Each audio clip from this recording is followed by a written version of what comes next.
Hello and welcome to the RPG Talk Show. We're covering weekly news, information, commentary, discussion, and debate about the effects of all role-playing game formats and their potential uses for professional, educational, recreational, and therapeutic goals. RPG Talk Show is not about the latest modules and releases. There are plenty of sources for that information. We will mention such releases when related to the aforementioned topics, however. I'm your host, Hawk Robinson, and co-host John Wilker. This episode is sponsored by RPG Research and RPG Therapeutics, LLC. You can learn more about RPG Research, the nonprofit 501c3 research and human services organization, at rpgresearch.com, and about RPG Therapeutics, LLC, for nonprofit, the for-profit professional services company, at rpgtherapeutics.com. And for the RPG Talk Show, our website, which we're still kind of setting up, but it is there now, is rpgtalkshow.com. You can chat with us now in our Twitch channel at twitch.tv/RPG Research or tweet us at RPG Research. And just so you know, just because even yesterday at Spark Central, there's a growing campaign asking us to speak at TED Talk. So if you would like to join that campaign, just swing by our website for the link at rpgtalkshow.com. The link's not there right this minute, but right after the show, I'll get it up there, and you'll be able to follow the link to fill out the form. Today is our monthly Community Edition episode. While we generally do always include the greater RPG community in our weekly shows, during our monthly Community Edition, on the second Saturday of each month, we primarily focus on the rest of the RPG community. So generally we give you lots of updates about everything we're doing and the research out there, and we go into depth on the research and such. This we'll mention a little bit about what we're doing, but it's going to be mostly about the rest of the community. We want to make sure that everybody's aware. Again, our goal is to try to get all the communities working together as one whole community rather than separate silos, which has been an issue in the past year or so. But first, the week in RPG news. John? Okay, only have a couple articles that generally cover things. Last week we covered the WHO, or the World Health Organization, the gaming disorder and how it's impacting how people are working and things. There is an article on gamedaily.biz, WHO, gaming disorder, real concern, or just the latest moral panic. I recommend people reading that article, or of course going back to our last week and listening to our discussion there. And interestingly enough, most of what's in the article is basically what we were talking about last week. We didn't discover the article until recently. Correct. So if you want a quick summary of that, last week's episode really kind of covers that fairly well. What else? Okay. Also, Monty Cook Games is publishing a new book. Now, like we said, we're not going to talk about the latest modules, but this book impacts all the RPGs because this is called Your Best Game Ever. They're going to be doing a Kickstarter soon.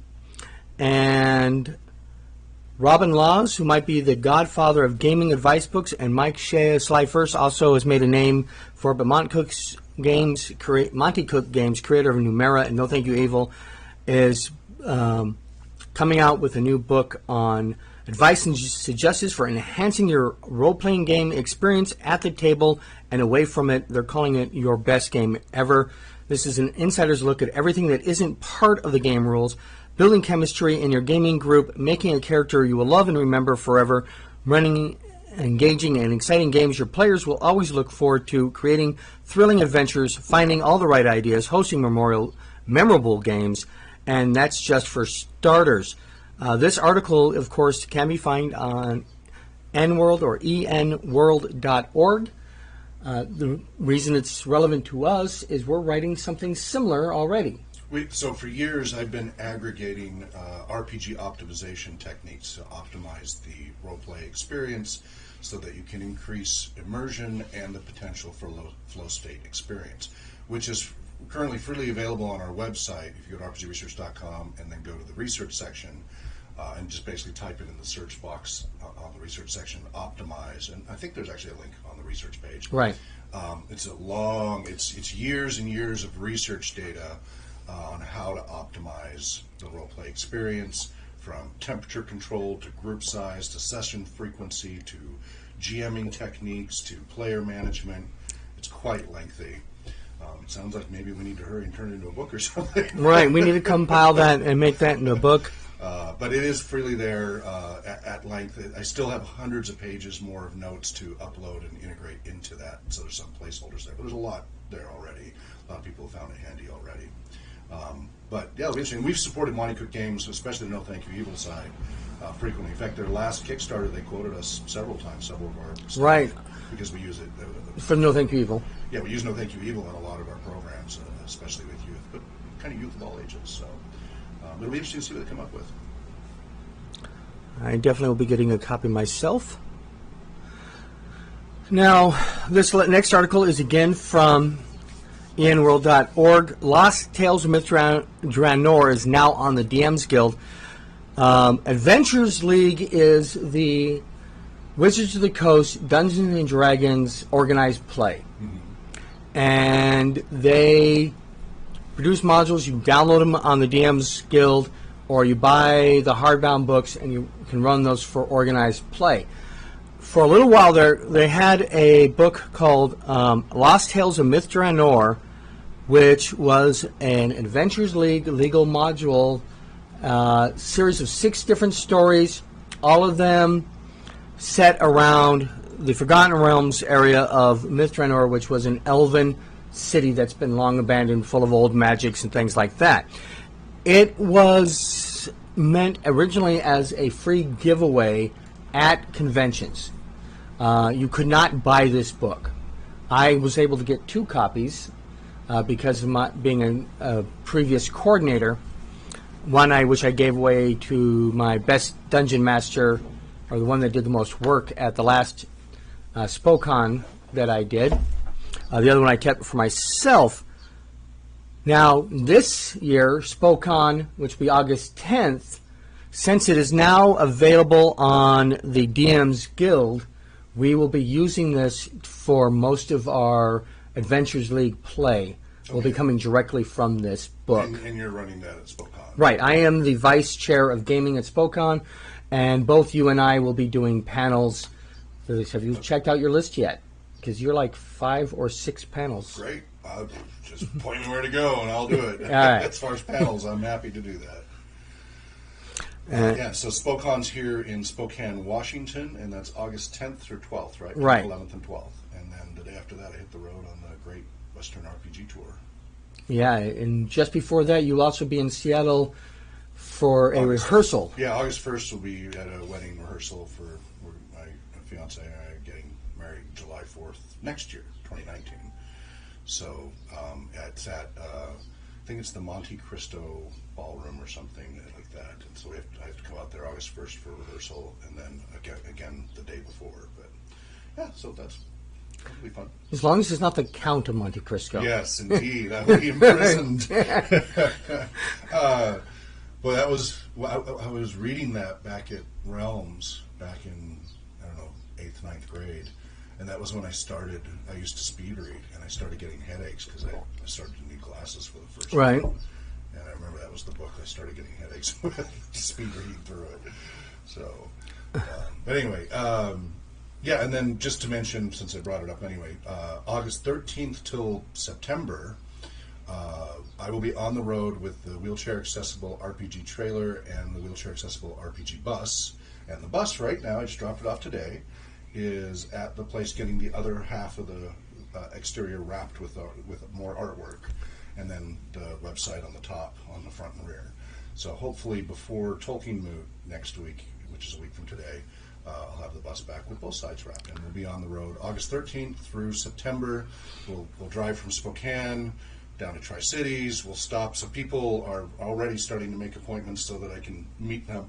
There's a podcaster in San Diego who wants to do an interview, live show or recorded show when I'm down there. Okay. And that's what we're hoping is, as I go out on this tour, now's your chance to meet in person, to see the bus and trailer in person, to meet the community, to connect with the community. We've met a lot of people online. Some of them we met in person, like Adam Johns and Adam Davis from Game to Grow, previously right. Last Workshop.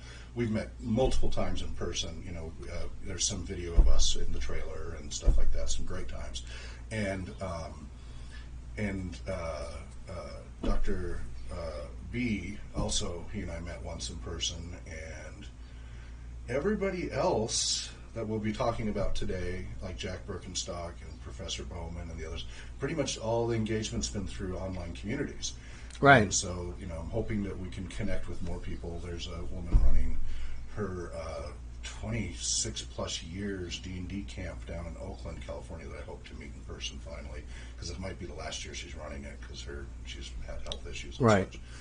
So we'll be going all the way to the coast, driving down the coast through Oregon, through California, all the way down to San Diego, or just shy of the Mexican border, and then shoot on over to Tucson, and then up through the rest of Arizona, up through Nevada, through Utah, Wyoming, Montana, Idaho, and back to Spokane in a 3 to 4 week. Have you posted the proposed map yet so that people could call in? Yes, it is. If you go to our blog, go to rpgresearch.com and then click our news or blog section, it's like the second posting there. Well, okay, it might be a little further down, but it's on our blog. So there's a proposed route, and it can be adjusted. I can go off. It's the main route using the interstates. I can easily do little tangents here and there to meet people in person. And even if it's just one person, it's okay. It doesn't have to be a big group. Would love to meet you in person and connect with the community. Expect some tweets later with the links so that people can try to contact with us. After Tolkien Moot, I'm going to really ramp up spreading the word about that and really getting our schedule nailed down. We've got an approximate schedule, but really get that nailed down. So. And currently you are going to be traveling alone, aren't you? At this point, yeah, that's right. That's probably the most affordable way to do it. Right. I'll be staying in the trailer, which has a kitchen and shower and all of that, and it's just the most affordable way. And I'll be stopping a lot, so it won't be major road fatigue. I won't push it too much on the road at any one stint. There'll be lots of rest stops with my back and everything. It's necessary. Although the bus is a great ride, it has a great chair in it. But yeah, it'll just be me right now. Maybe in the future we can, as we get other seats added to the bus and stuff, we'll be able to tour with others. But right now, that's the only real seat that's good for passengers. I need to get some padding for the seats. We're still working on finding that. Now, what else? Speaking of Tolkien Moot, yes. The next news article is about that.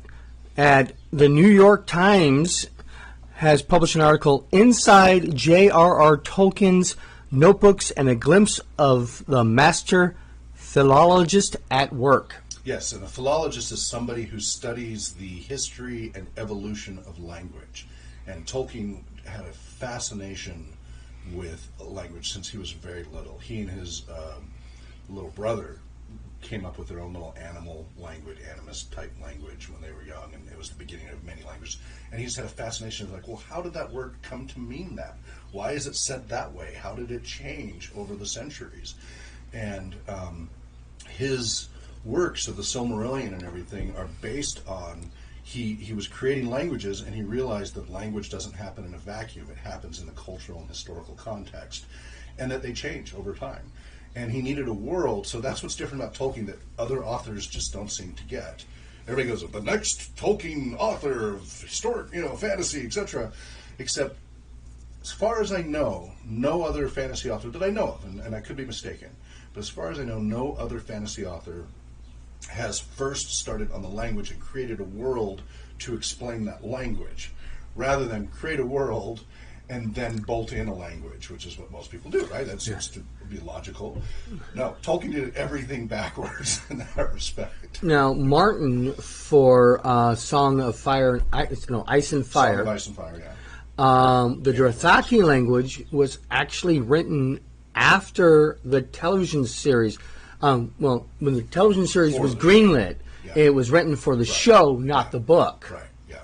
No, and as I say, as far as I know, I'm not aware of any author that starts with the language first and then builds the world and then builds the stories.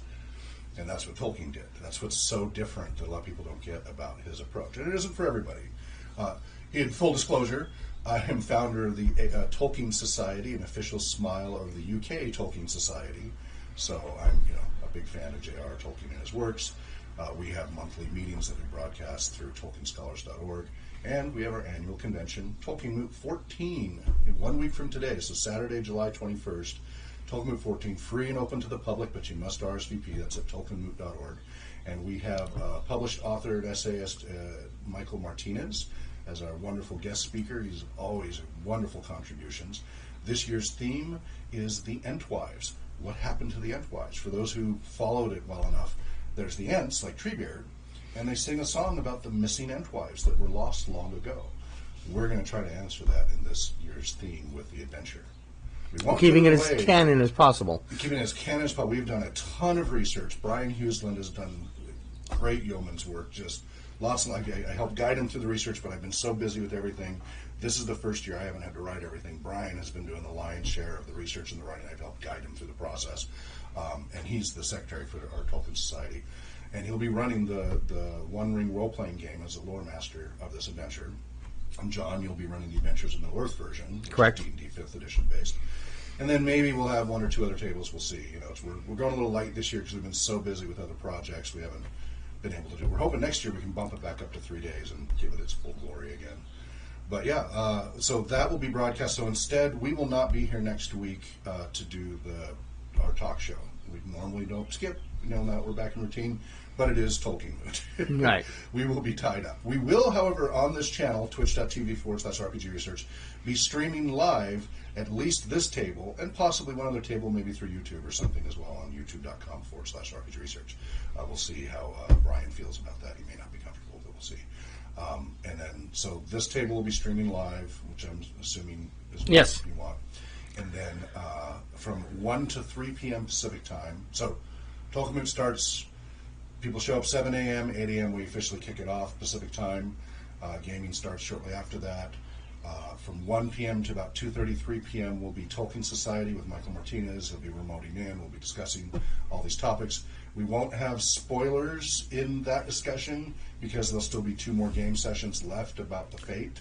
Right. So we'll let Michael do his conjecture and everything. But what the actual fate of the Entwives, you have to find out through the adventure. You won't find that out till the end of the 3rd session. But you'll be able to tune in and watch and follow and learn. And if you can't make it in person, there's still a little bit of seating left. We're almost full at with our limited seating, but we still have a little bit left if you want to RSVP and can make it out here. So that's what's going on there.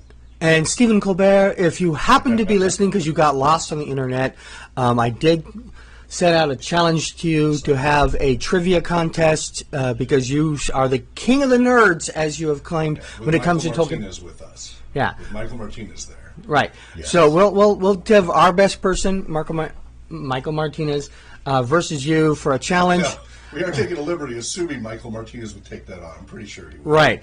I think I could hold my own with Colbert. You'd be surprised how much because I've written these modules and I have researched deep, plus as founder of Other Minds magazine and all of that. Pretty deep. So I think I could hold my own. There might be specific, I have little gaps here and there. Michael Martinez is a walking encyclopedia of Tolkien knowledge, so. We'll have to come up with a neutral way to determine the questions. Maybe a three-way. No, I think a 3-way is the best way to go. Yeah, and I think Michael will win hands down. I'm sorry. I think Colbert, it's awesome. I love what you do with your Tolkien knowledge and stuff, but I think Michael will smoke you. So I've thrown down the gauntlet. Do you accept? Yeah, and who knows? You never know. He might. It's kind of like on Two Bards podcast. At the end of every podcast, they're in their episode 200. That's Andy Doporowski and Scott C. Brown from Zombie Orpheus Entertainment, The Gamers, and Journey Quest, etc. So the Two Bards podcast, they end every single one with a call out to have, now I'm going to blank because it's live,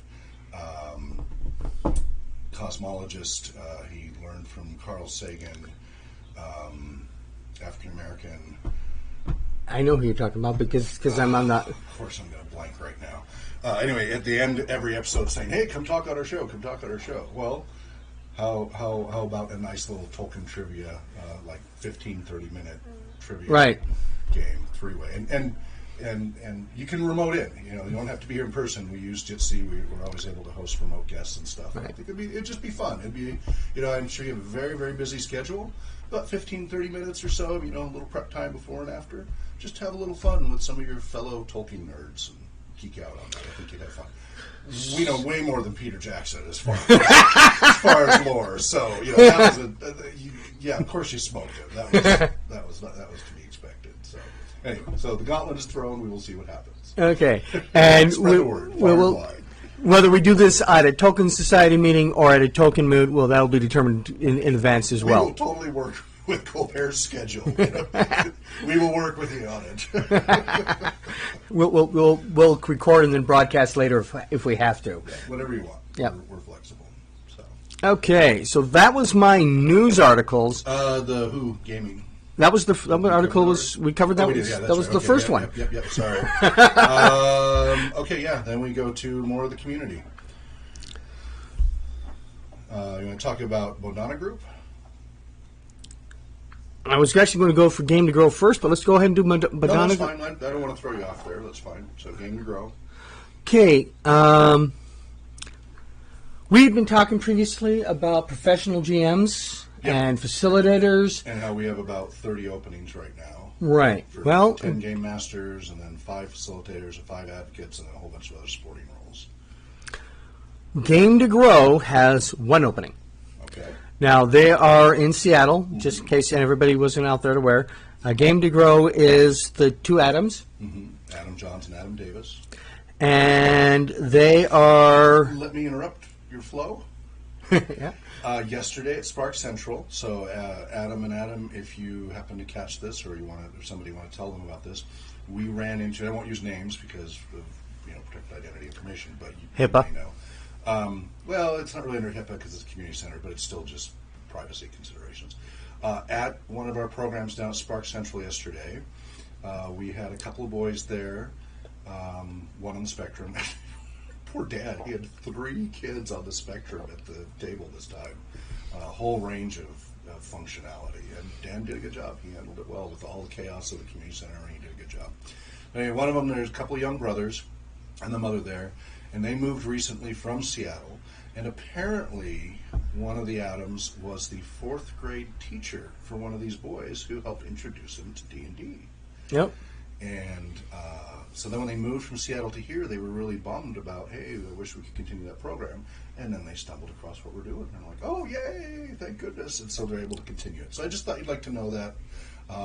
They all try to remember the name, and she's like, well, we had this 4th grade teacher who was working using social skills to help kids and introduced him to it. Like, Adam? And he's like, yeah, how did you know? So it's a small state after all. There may be millions here, but somehow, yeah. So there, and she reports that he's continuing to do well. He's been GMing. He does kind of prefer GMing over playing, likes to be more in control, but he is still getting that exposure to keep having to take turns and work with others and all of that. So if you know who I'm talking about, I hope you find that helpful. Okay. Before I go into the actual meat of this announcement, why don't you explain to people who are listening what Game to Grow is and where it came from? So Game to Grow is so formerly it was Wheelhouse Workshop, and so Adam Johns and Adam Davis, one of them is a master's level family therapist, registered family therapist, and the other is a master's level drama therapist. And they first were working under Dr. B, Bucker, man, if I don't have it in front of me, I always mess it up. Bucker, hang on. This is why he goes by Miss Dr. B. Dr. B, yeah, because we I'm sorry. Anyway, Dr. B, who's PhD level, I think he's PsyD. And so Dr. B was developing a program which is related to like Take This and those programs related to gaming and such. And I forgot to plug into my network cable. Wi-Fi's a little weak in here. Okay. And Adam were helping him. I'm not exactly. I forget now exactly if they were interning or just training or whatever. But they were helping entertain the kids. Well, the parents went in for session. They were trying to find a way to entertain the kids while they were waiting. So they started using role playing, and then they noticed how much that was helping social skills, and so that kind of evolved into them wanting to do it. And then we interacted some years ago, and I gave them a whole bunch of suggestions based on the research we've been doing, and so from that they've kind of taken off. And so first they had Wheelhouse Workshop, and then they've kind of set that aside. Now they have Game to Grow as a nonprofit that they've been taking off with for about 2 years now, year and a half, 2 years. About a year and a half, I think. Yeah, and so they're at Game to Grow for Twitter or GameToGrow.org. And so they've been, focusing on social skills development for youth using role-playing games, specifically D&D. Whereas we use like many different games and game systems, they're focused on just using D&D at this point. Right, so they may have to change that if they try to get the license that we got from Wizards of the Coast. Because Wizards of the Coast says specifically you are not allowed to use just their product. Well, you're not allowed. You're allowed to. We're allowed to use just their product. We're not allowed to pitch, like advertise and market only their product. So right. If we mentioned role playing games like D&D, that's okay. If we only say this, if we say in the bold title Dungeons and Dragons Workshop, that's where it becomes an issue. Yeah. If we say role-playing game workshop, including Dungeons and Dragons, no thank you, evil, blah, blah, blah, it's not a problem. Or role-playing games like Dungeons and Dragons, that's not a problem. So it is just legalese stuff, but right. Yeah, I don't know what their license situation is for that. I really don't know what they've done with that. What they're doing now is Let me know, guys. So be it. They're hiring a table game group facilitator. What's the requirements for that? Well, their essential job requirements are bachelor's degree is required, master's degree or in-progress study in a helping field preferred. Yeah, I thought that was interesting that the bachelor's degree was a requirement for that. But apparently it's a part-time paid position with paid training? With paid training. 10 hours is what they're looking to start with per week. Okay. And then to grow as needed. Yeah, so probably 3, because they do about 90-minute sessions, so probably about 3 sessions or so, possibly. That's what I think it might be. That could be spanned over a full week, or they can all be in one day. Oh, no, not one day. Well, it would probably... 10-hour shift of gaming is, when we were younger, Yeah. no problem, 16-hour game day, no problem. We can do it. We can even switch between different game systems without our brains. All the rules between them, and now it's like, especially all the D&D versions. Oh my goodness, I've got it so jumbled now. 2 years experience working with youth, ability to build strong rapport, familiar with geek and gamer culture preferred, willingness to maintain positive strength-based approach to interactions related to these issues, familiar experience with the structure process of table role-playing games, commitment to the values and the mission, ability to maintain participant confidentiality, of course, acceptance of diverse cultures, effective written and verbal communication skills, fluency in written and spoken English language, computer word processing. You must be 21 years of age and have a Washington driver's license. Did they say anything about a background check? They don't actually mention background check, I would but hope that was part of their process. you would almost have to be assumed. This is for a paid position, working with at-risk youth. Yeah, I would hope so. By definition, all youth are at risk. It's important they state that, though, because I think that's a requirement that you state that. So, Adam, if you get the message, make sure you add on their background check. As I said, I've run into the past 2 years 3 child predators who were game masters. Just in the Spokane area alone that I know of. So it's really important that the background checks are done for everybody. We're implementing, even though it's costing us a fair amount, background checks for all of our volunteers if they have any way remotely involved with any of our clients or data or any of that. Well, we're also even doing just for the Twitch personalities because they are representing us on the broadcast. Even the ones on the online show, we're running background checks and stuff. So. Yeah, it's doesn't say anything it's about. Unfortunate. I wish the world were otherwise, but it is what it is. And it doesn't say anything about the process of getting hired, what kind of things they're going to do in the background, whether or not they're going to get drug testing or any of that kind of stuff. Okay. But this ends July 20th. So if you are in the Seattle area and you think that you meet these qualifications and want to be a game master to create and develop materials. Facilitator. Did they say game master? Oh, well, facilitate tabletop role-playing game groups as a, quote, game master, unquote. Okay, good. Focus in game scenarios. So they're going to get in, like we have, they're going to get inundated with applications. And, I think that bachelor's degree is going to narrow the list. A lot of people just ignore. It's kind of annoying how much people ignore required. Like I have, through Indeed, I set it so they must answer it, or we don't even see it, right? It just says, sorry, you're rejected because you don't meet the minimum requirements. People just put stuff in there, and then I interview them later, and no, I don't have that. I'm like, you lied on your application. You think we're going to hire you now? It's amazing how much, it can be frustrating. So, but yeah, and being in Seattle, they're going to get inundated even more since there's more population there. So, my last job, it said associate's degree required, and I found out I was one of 3 people that actually had one. Right.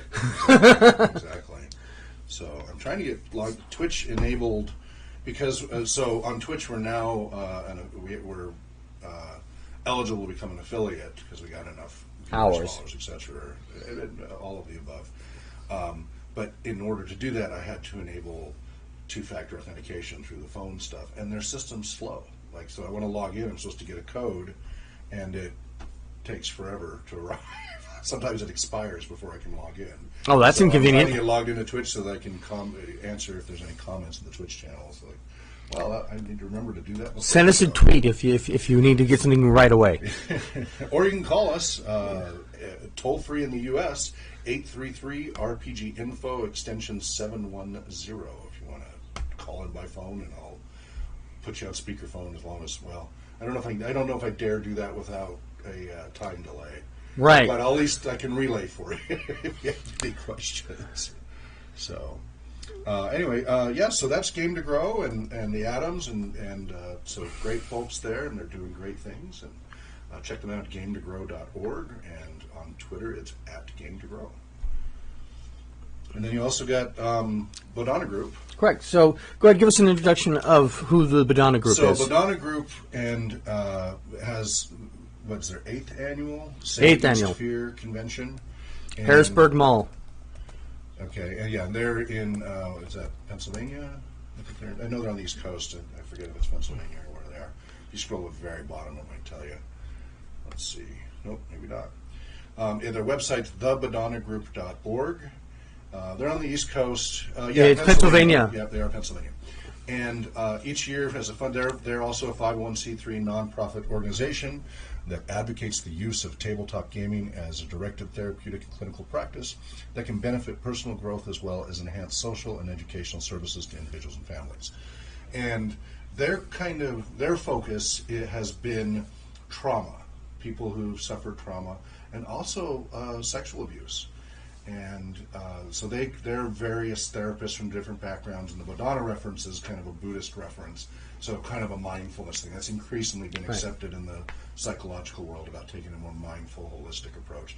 We're not talking all, wushu, funky stuff. We're just talking about being aware and being aware of your thoughts, being aware of your environment, and just being more aware. Not the full Japanese and satori. Like really, and part of that in meditation, you learn those techniques and such. And I've studied a lot of different meditative techniques over the decades, and that's just mindfulness is just one of many. So they take a mindfulness approach, and they use games. They're not limited to role-playing games. In fact, I think the role-playing game thing, they kind of came on a little later. I think there were more board games initially, card games, etc.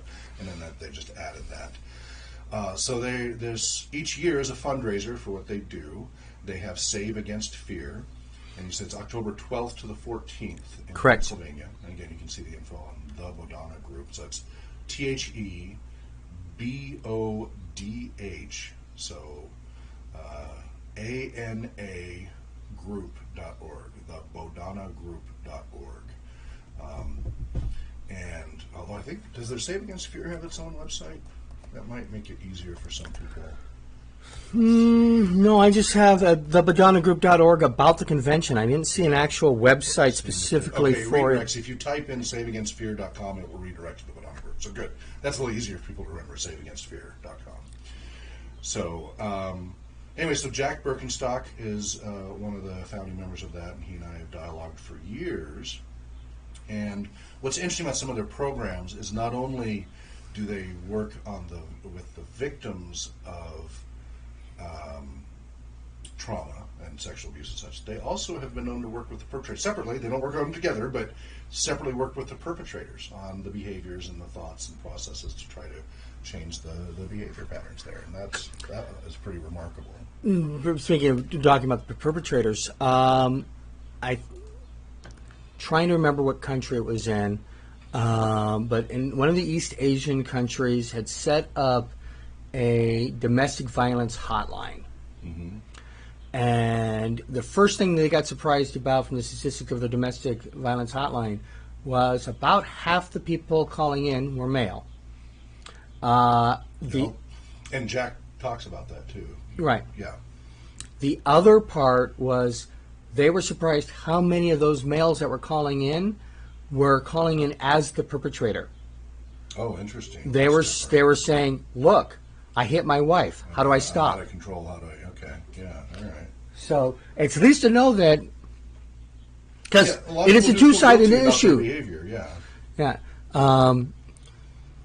And they need help modifying it, because Right. otherwise the patterns, you fall into the same dances and patterns. It's a problem. Yeah, one of the things Jack has been out there and sometimes got a little flack for, but kudos to him for doing, it includes rape. So in both, on all ages and all sides, but including awareness of men being raped, even as adults. And, Right. And we're not talking just prison. No, we're not. And that it can be male on male or female on male. So this is a pretty sensitive topic. I'm not going to go deep on this, obviously, because we're a family-friendly thing. Right. But we do have other discussions and such in depth if this is a topic you want to discuss. But we don't have time to go into it for this one. But and I'd love to have Jack on here to talk more about what he's doing. All of you, Adam, John, Professor Bowman, the community edition's about all of what you're doing. So we'd love to have you on here. But talking about that and bringing up, part of the thing is that, when we talk about underreporting, of course, rape's underreported across the board. Right. But for men, there's the whole male ego thing and the macho thing and the thing of, like, how could you, let that happen? Or yeah, right, you really wanted it to happen, which is a typical response for people on both sides. Across the board, yeah. But so, whatever the numbers are, which vary wildly on the estimates, significantly underreported, both for abuse and rape circumstances. So, and Jack could talk about that in more depth. But this is something they do, and it's kudos to them for taking on a really difficult topic and really trying to help improve people's lives. I like the fact that there is emphasis being on how to deal with the perpetrators as well. Right. Sides of the situation. Yeah. And I hate to even say something that sounds this controversial, but you'll hear these people who say, we shouldn't have to learn how to protect ourselves. We should teach the others not to do the bad thing. Well, nobody's trying to teach somebody who's got the bad thing. The answer is you throw them in jail and you leave them there. Right, that's generally, yeah. Right. For any mental health or other complex issues, that's generally the response. So the idea that somebody's looking at the bad thing and helping the person not do the bad thing has to be more than just words. Yeah. There's a whole process. So the Badana Group's trained for dealing with that, and so definitely check them out. Okay, so that was it for my news articles. Okay. So on to, you had a list of people who wanted to mention? So as recently as, where did it go? Quit scrolling on me, Twitter. Oh, it's because people are posting. Okay, now it scrolled away. Okay. Dumpstack Charisma posted just 22 hours ago. Follow and support these awesome people and organizations that are making the tabletop RPG community a better place. So he mentions Initiative D&D, Dots RPG, the Geeks for Good. So these are at Initiative DND, at Dots RPG, at the Geeks, the number 4 Good, the Geeks for Good, at Roll 4, the number 4 Change, at Play to Beat _BC, so Play TOBEAT _BC, at Game to Grow, at the Badana Group, at Extra Life C SEA, at Take This Org, that's Dr. B's, and at RPG Research. And then I suggested, hey, you might want to mention RPG Therapy in there as well, because that's professional services.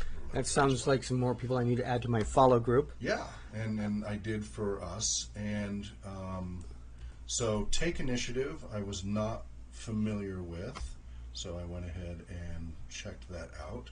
It says, we are a charitable D&D stream raising money for a boy called Thomas with cerebral palsy. They are out of London, England, and they're using justgiving.com for donations. However, May 4th, they have a posting that says, 1, it is with great regret that we will not be continuing our regular stream. This is due to a lack of donations, viewers, and balancing personal lives. We are looking at running another 24-hour stream in the future to help Thomas, so keep a lookout for that. So folks should be aware of that. 2, a huge thank you to everyone who has donated to support Thomas. He is making some amazing progress and is walking more and more thanks to you incredible people. It means so much to know we raised over £3,200 so far by playing D&D, and his family are so grateful. Thank you. Number 3, if you would like to donate to Thomas and support a little boy with cerebral palsy to gain independence, then please visit justgiving.com/take initiative. justgiving.com/take-initiative. I don't know them at all, so I can't vouch for donations. You have to be careful, but I would say check them out, and if that tugs at your heartstrings and you feel like you want to help, then please do. Cerebral palsy is one of the many populations that we work with. That's why we use things like dice towers and other adaptive equipment to help make it more accessible for everybody. Everybody has different levels of functioning. And I had, remember at the late night Wizards, we had a person there with CP. And Right. He didn't go through, some of the treatments for the tightening of the tendons include slashing the tendons, going through painful surgery, and then extending and to give them range of motion. And he's like, it's too painful. I don't want to do it anymore. So as he got older, he stopped doing the surgeries, and that's why he's in a wheelchair. He's just like, you know what, it's just too painful. I can't deal with that. So, and he's been okay with that. That's a choice he's made. And he was a good gamer, and I haven't seen him in a while because we haven't been down at Wizards because we've been so busy with everything. But now by Wizards, you mean Merlin's? I'm sorry. Down in Merlin. Sorry. Thank you. That's a good reason for a co-host here. I've been doing 22-hour days, so... We've only been to Wizards once. Yes. We'd love to be back again, by the way. Yeah. Because now we've got not just the trailer, we have the trailer and the bus and the SUV. We've got a small fleet going, and we're working on another trailer as well, which I got the word that they can do the lower right height. Okay, so good. We're just trying to work out the details on that. So we're trying to get that other trailer going. So Another trip to Dragon Talk, maybe? That would be great. We'd love to give them the latest update on everything that's going on. I mean, so maybe once a year might be their quota. I don't know what they have. Yeah, we loved it. So, and maybe I could go there without a concussion because I don't that would make it a little easier. 2 days before I bashed my head on a door frame. I'm a little over 6'7". I used to be just about 6'9", and I hit too many door frames, I think. But we went to Wizards, drove there and everything. I had a really bad concussion. I found that I've herniated a lower disc and all that. And so I was on that show. I could not read my laptop in front of me that had all my notes because I was seeing double. Right, So you had to do everything off the top of your head. And the bottom of mine. Everybody said they couldn't tell. The only thing I noticed is I felt like I interrupted a little too much because I was having trouble keeping my train of thought. Right. So I'd love to go again without a concussion. So I don't know if you guys even do, but thank you so much. That was great. And thank you so much, Ivan Matt Norman, for the referral, for getting us in there. That was wonderful. Yeah. Okay, so next is Dots RPG Project. So DOTS RPG Project. So that's at Dots RPG. And we've had some interaction with them. They've been working on Braille accessible role-playing games. You don't have those. I'm immediately they're looking around. Probably in our kits, Right. Because we just did the community center yesterday, so they're probably in there in one of the kits. And we've had on our show. We've been reviewing different Braille dice. And some are better than others. The Dots RPG Project, they sent us some free ones, and they're great quality. The only thing we ask that they consider is some sort of embossed visual number for those of us who do not have visual impairment, so that we can play in a mixed group, Right. And be able to see what the dice roll is and such. I don't imagine there's too many strictly everyone's blind tables out there. I have no idea. Yeah. Now, I do know that when my first Gen Con, Bill or Bob was his name, I can't remember, this was decades ago, my DM there was Blind Bill, and he was the dungeon master, and he was legally blind and could have and did read Braille and rub his nose on everything he read. So he was the dungeon master, and he probably could have used those dice at that time. But again, everybody he's running it for, most of those people were sighted. So most groups that I've seen are mixed. Are going to be mixed. Exactly, and that's why it would be handy to have that. And I've seen in a prototype one years ago, there was a Kickstarter, and I don't think it was the same people. It might have been it looks like they're using the same models, the same 3D printer models, because they're very similar.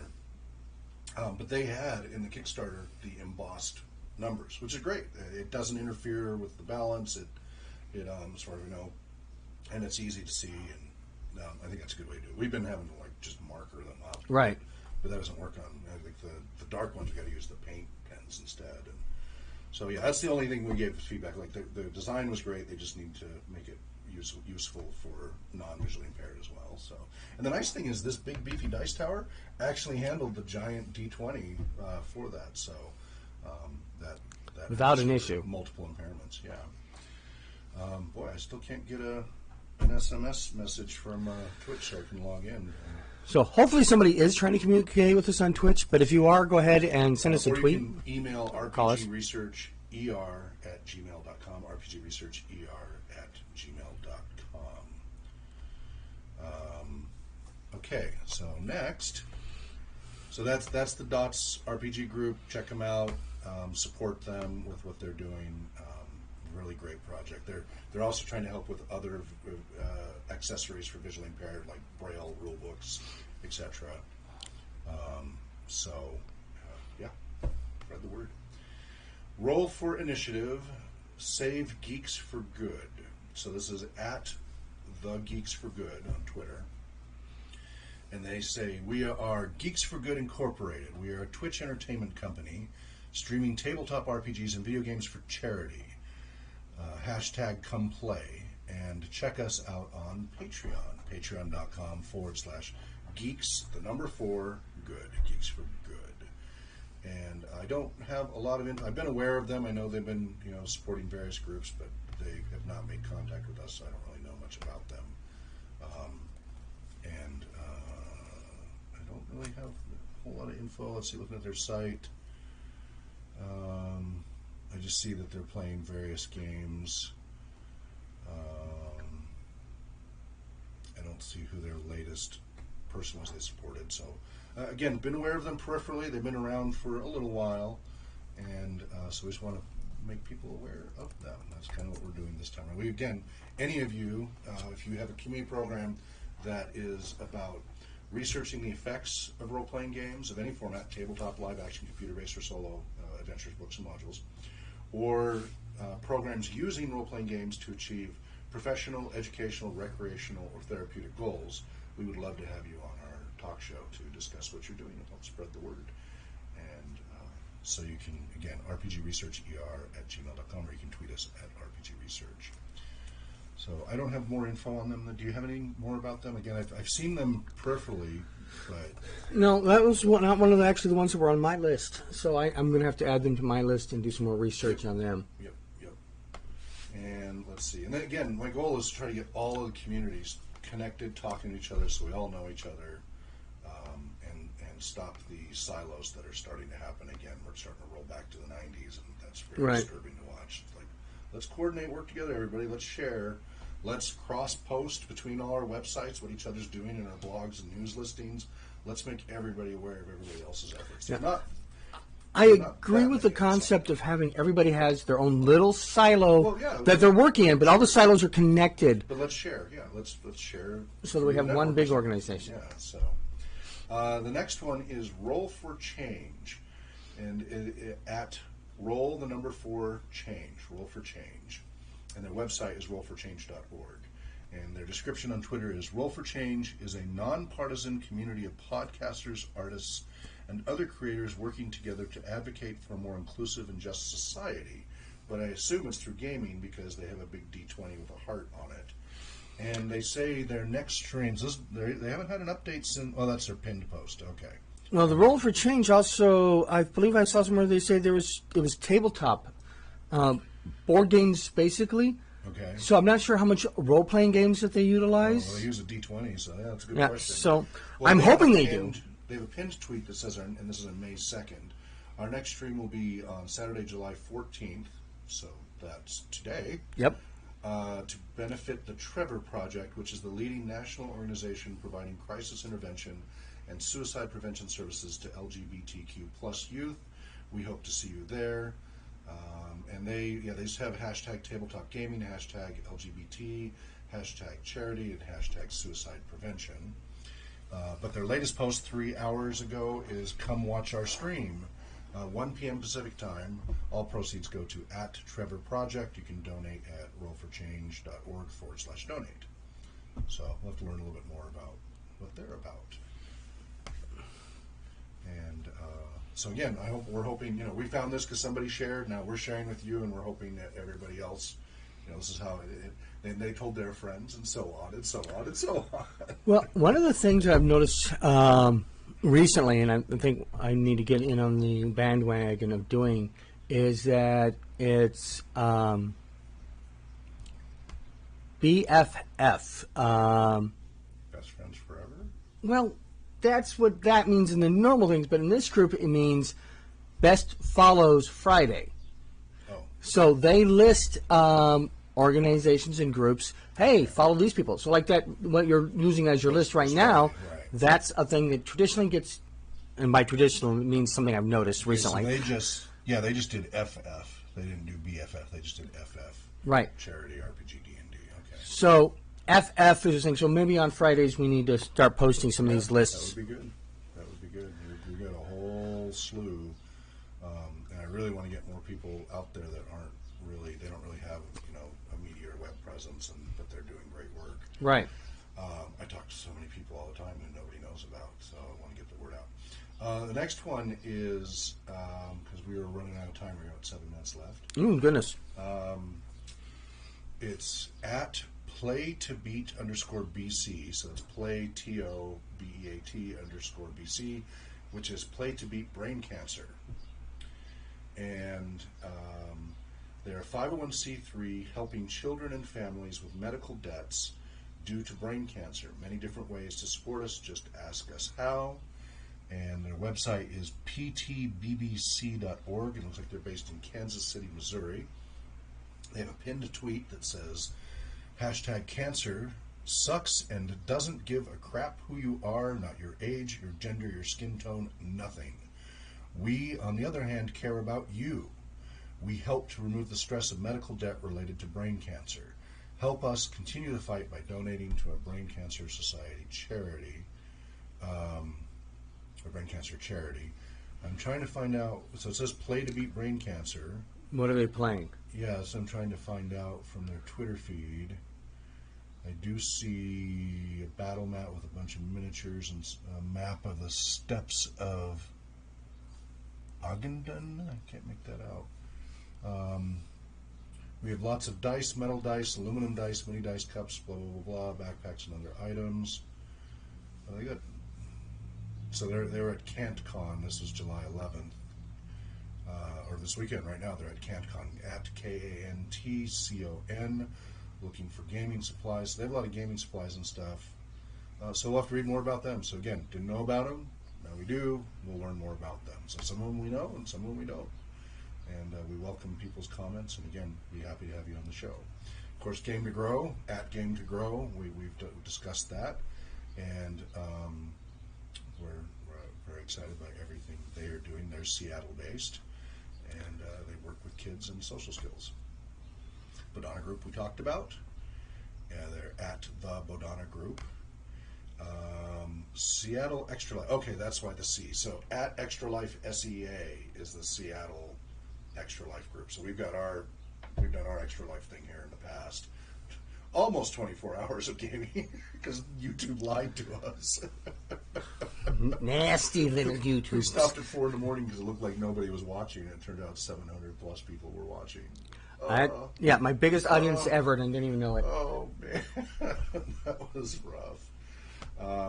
So the way Extra Life works is they'll do events, streaming live, whatever it is, video games, board games, role-playing games.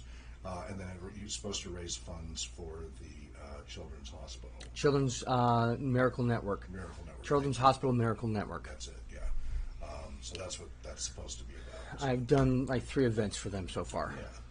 Yeah. Another one is Dr. B's Take This, and that's at takethis.org. Takethis.org, which their website is takethis.org.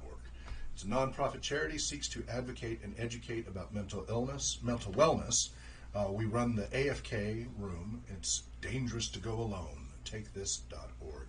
And so they create like safe rooms at conventions and other things like that, and awareness and advocacy for people with mental health and trying to destigmatize the mental health aspects. And they use games and such of many kinds. They are looking for volunteers. They posted 22 hours ago if you can volunteer for AFK Room or the Hope booth. We so greatly appreciate it. That's at PAX West 2018 volunteer form. PAX West is going to be August 31st to September 3rd. Hopefully someday they'll invite us to that. Somebody will invite us. We only go to conventions that we're invited to, and so we'll see how that goes, like WorldCon and stuff like that we've been at. Okay, we covered Play to Beat Brain Cancer. Why did I get that twice? I'm not sure. So the person who sent all these tweets was Dumpstat Charisma. So that's at dumpstatcha, at dumpstatcha. And it looks like they're they are a Twitch-affiliated actual play RPG group. And they say that isn't exactly the most charismatic around, because people sometimes just go with their lowest stat on charisma, so that's the dump stat reference. Who needs to get along with people when they can just stab them? So that's at Twitch. Their stream is twitch.tv/dumpstat charisma, all spelled out. And thanks for mentioning us there, by the way, on Twitter. And so Dr. B, I've mentioned a number of times. So hopefully this will have his... Nope, he still doesn't put his name. He still just lists himself as Dr. B. Clinical Director, Arch Psychomancer at TakeThis.org. Therapeutic DM, Gryffindor, Social Justice Cleric, Aspie, and Foul-Mouthed Nerd. My tweets are my own. He, him. Seattle. He's been there since May 2016 on Twitter. He's got... let's see. Last week, so this is March 31st, pinned. Last week at official GDC, there was a wonderful Take This Org panel on mental health and success with at Jason Blair, at MMO Girl Kai, at Jobs Stoffer, and at Gaumi. It is now publicly available to watch. So this is at Dr. B_Seattle is his Twitter. 20 hours ago, he was in the forests of the Cascade Mountains, because he lives in the Seattle area, about to traipse through lavender to a wedding in 90-degree heat. Where's my mint julep? And more importantly, below that, he's got a Take This Ambassador 2018 program. That was supposed to be one of my news articles. Okay. On a panel at TwitchCon last year, we announced the development of an ambassador program for streamers. And so this is on takethis.org. ICYMI, this is a big deal, folks, at TakeThis.org launching our streaming ambassador program. Quote, viewers who watch a Take This ambassador stream will know what to expect, a place free of shame and ridicule for suffering from mental health challenges. So check that out. Yep, we may want to get involved with that somehow. I meant that to be one of my news articles. Okay, and yeah, I've got we should include the link with our notes and such. Over the last several years, so this is from their website, takethis.org, and then the long URL. Over the last several years, Take This has received an increasing number of requests to address the challenges of building supportive, inclusive streaming communities free of the stigma facing those struggling with emotional mental health challenges. With an estimated 1 in 4 people in the United States receiving a mental health diagnosis in their lifetime, depression being one of them, right? Just depression, anxiety, and stress cover a lot. This is a common concern, but people still fear being shamed for something so common. Take This streaming ambassadors will serve as frontline grassroots innovators and motivators in Take This's fight against stigma, hopelessness, and isolation. They will also help in fundraising and awareness campaigns for Take This to further help us with our important mission. So there's more info, but you get the idea. Sounds So definitely check out. There's a Patreon page there where you can become a Patreon and get special access. Take This Inc. is a 501c3 nonprofit charity.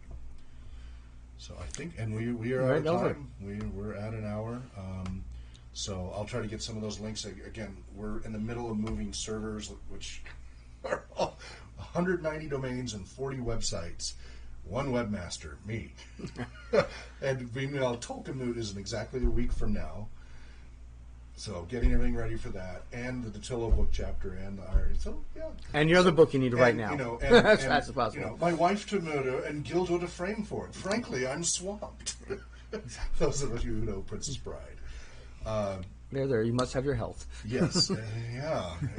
So I'm going to try to, right after the show, work on the rpgtalkshow.com website to get a few, because there's a lot of placeholders. There's a little bit there, but I need to get more fleshed out. And I'll post some of these links, and I'll set up a blog section that you and I can both post. I'm going to move it to the new site. Right. We don't have much on this site. Might as well put it on the new one. And that'll be easy. And then we'll post these community links there on the site once that gets going. Once we get the blogs going. Now, next Friday, we'll post the more of these links on our Twitter. I will have some additional ones to talk about. Next month, we will talk about some other groups that we didn't get a chance to talk about because there's plenty more. Oh, yeah. And, again, we're opening if you want us to talk about specifically something that's happening in your environment, let us know. We will focus on that. If you want to be on the show, let us know. We'll make the arrangements to have that happen. And normally we won't be here next week because of Tolkien Moot, so we'll be here, and we'll be on the stream, but we won't be doing the talk show. But we're normally here every Saturday, 11 a.m. to noon Pacific time, live on twitch.tv/RPG Research.